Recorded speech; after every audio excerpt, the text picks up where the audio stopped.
دنیا میں آج تک کسی ایسے انسان نے کامیابی حاصل نہیں کی جس کا زندگی میں کوئی مقصد نہ تھا۔ آئندہ بھی کوئی شخص اس وقت تک کامیاب نہیں ہو سکتا جب تک وہ اپنے مقصد کا تعین نہ کرے۔ آپ کی صلاحیتیں، وقت، ذہانت، محنت، کوشش، جذبہ و جنون اور قربانیاں کسی کام کی نہیں اگر یہ کسی خاص مقصد کے زیر تابع نہیں۔ یہ دنیا تعلیم یافتہ، ذہین اور محنتی لوگوں سے بھری پڑی ہے، لیکن وہ ناکام ہیں کیونکہ ان کی زندگی کا مقصد واضح نہیں ہے۔ ایک آدمی سفر کر رہا تھا۔ وہ ایک چوراہے پر پہنچا۔ اس نے وہاں گزرتے ہوئے ایک بوڑھے راہگیر سے پوچھا، یہ سامنے والی سڑک کہاں جا رہی ہے؟ بوڑھے نے پوچھا، تمہیں کہاں جانا ہے؟ وہ آدمی بولا، میں صرف چلنا چاہتا ہوں، اصل میں مجھے کہیں نہیں جانا۔ اس پر بوڑھا بولا، جب تمہیں پتہ ہی نہیں کہ تمہیں کدھر جانا ہے تو پھر تم کوئی بھی راستہ اپنا لو۔ اگر فٹ بال گراؤنڈ میں کوئی گول پوسٹ موجود نہیں تو پورے دن کے میچ کے بعد کوئی نتیجہ نہیں نکلے گا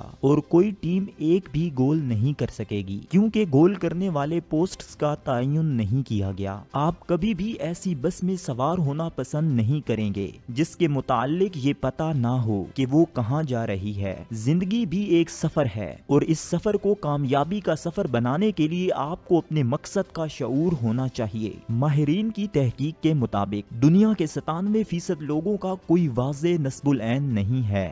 وہ بے مقصد زندگی گزار رہے ہیں اور یہی وہ لوگ ہیں جو ناکام ہیں۔ خواہشات پال لینا بہت آسان کام ہے، لیکن ان خواہشات کو برقرار رکھتے ہوئے منظم طریقے سے اور جذبہ و جنون سے ایک واضح مقصد کی شکل دینا بہت مشکل کام ہے۔ اس لیے خواہشات سب کے پاس ہوتی ہیں لیکن مقصد کسی کسی کے پاس ہوتا ہے۔ آپ کا ذہین ہونا اتنی بڑی بات نہیں جتنا آپ کا بامقصد ہونا۔ زندگی میں مقصد کا ہونا آپ کی خوش قسمتی کی علامت ہے۔ عظیم ذہنوں میں خواب ہوتے ہیں اور پست ذہنوں میں فقط خواہشات۔ خواہش ایک بیج کی مانند ہے، جب تک اسے بویا نہ جائے یہ آپ کو فصل نہیں دے گی۔ دنیا کے کسی بینک میں خواہشات کیش نہیں کرائی جا سکتی، لیکن جب کسی کی خواہش جنون بن جاتی ہے تو وہی شخص بے شمار بینکوں کا مالک بن جاتا ہے۔ جب آپ ایک مقصد منتخب کرتے ہیں تو آپ کی ذہنی صلاحیتیں نکھر کر سامنے آتی ہیں۔ بظاہر آپ کبھی کام کر رہے ہوتے ہیں اور کبھی نہیں، لیکن آپ کا ذہن ہر وقت اس منتخب شدہ مقصد کے لیے سوچ رہا ہوتا ہے۔ مقصد کے انتخاب کے بعد لاتعداد مواقع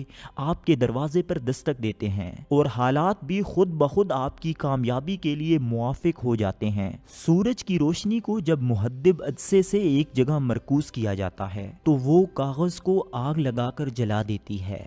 ذہن کی تمام صلاحیتیں اور توانائیاں بھی جب کسی ایک مقصد کے زیر تابع ہو کر ارتکاز کی قوت حاصل کرتی ہیں تو آپ کو کامیاب بنا دیتی ہیں۔ ہمارے نوجوانوں کو کریئر پلاننگ اور بامقصد زندگی کی اہمیت نہیں بتائی جاتی، اس لیے وہ ڈگریوں کے انبار لگا لیتے ہیں لیکن عملی زندگی میں ناکام رہتے ہیں۔ ایسے بے شمار نوجوان آپ کو ملیں گے جنہوں نے 5 مختلف مضامین میں ماسٹرز کیا ہے لیکن وہ ایک بھی شعبے کے ماسٹر نہیں ہوتے، اس لیے کامیابی اور خوشحالی ان کے مقدر میں نہیں ہوتی۔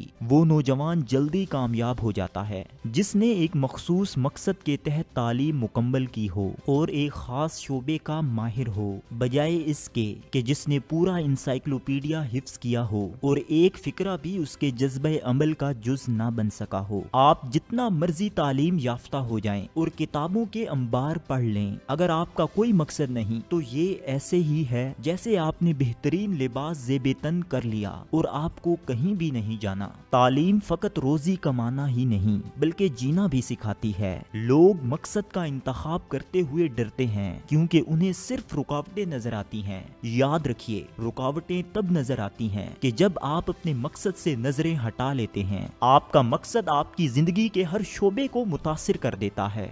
بڑے مقاصد زیادہ جوش و خروش پیدا کرتے ہیں۔ اگر آپ چاند کو ہدف بنائیں گے، چاند نہ بھی ملا تو ستارے آپ کے دامن کو بھر دیں گے۔ اس لیے ایک بڑے مقصد کا انتخاب کیجئے۔ مقصد زمانہ حال کا وہ ارادہ ہوتا ہے جو آپ کے پورے مستقبل کو بدل کر رکھ دیتا ہے۔ مقصد آپ کو ایک شناخت دیتا ہے، موجودہ مقام سے مطلوبہ مقام تک کا فاصلہ مقصد ہی طے کراتا ہے۔ آپ کا مقصد آپ کے جینے کا سبب ہونا چاہیے، ورنہ آپ اس کو حاصل نہیں کر پائیں گے۔ دیکھا گیا ہے کہ شکار شکاری کو دھوکہ دے جاتا ہے، اس کی وجہ یہ ہوتی ہے کہ شکاری خوراک کے لیے بھاگ رہا ہوتا ہے جبکہ شکار اپنی زندگی بچانے کے لیے۔ شکاری کے مقابلے میں شکار کا مقصد کہیں بڑا ہوتا ہے۔ قائد اعظم رحمت اللہ علیہ، علامہ اقبال رحمت اللہ علیہ، حکیم محمد سعید رحمت اللہ علیہ، عبدالستار ایدھی رحمت اللہ علیہ اور ڈاکٹر عبدالقدیر خان، ان سب کے پاس ایک واضح، حتمی اور منفرد مقصد حیات تھا، اس لیے وہ کامیاب ہوئے۔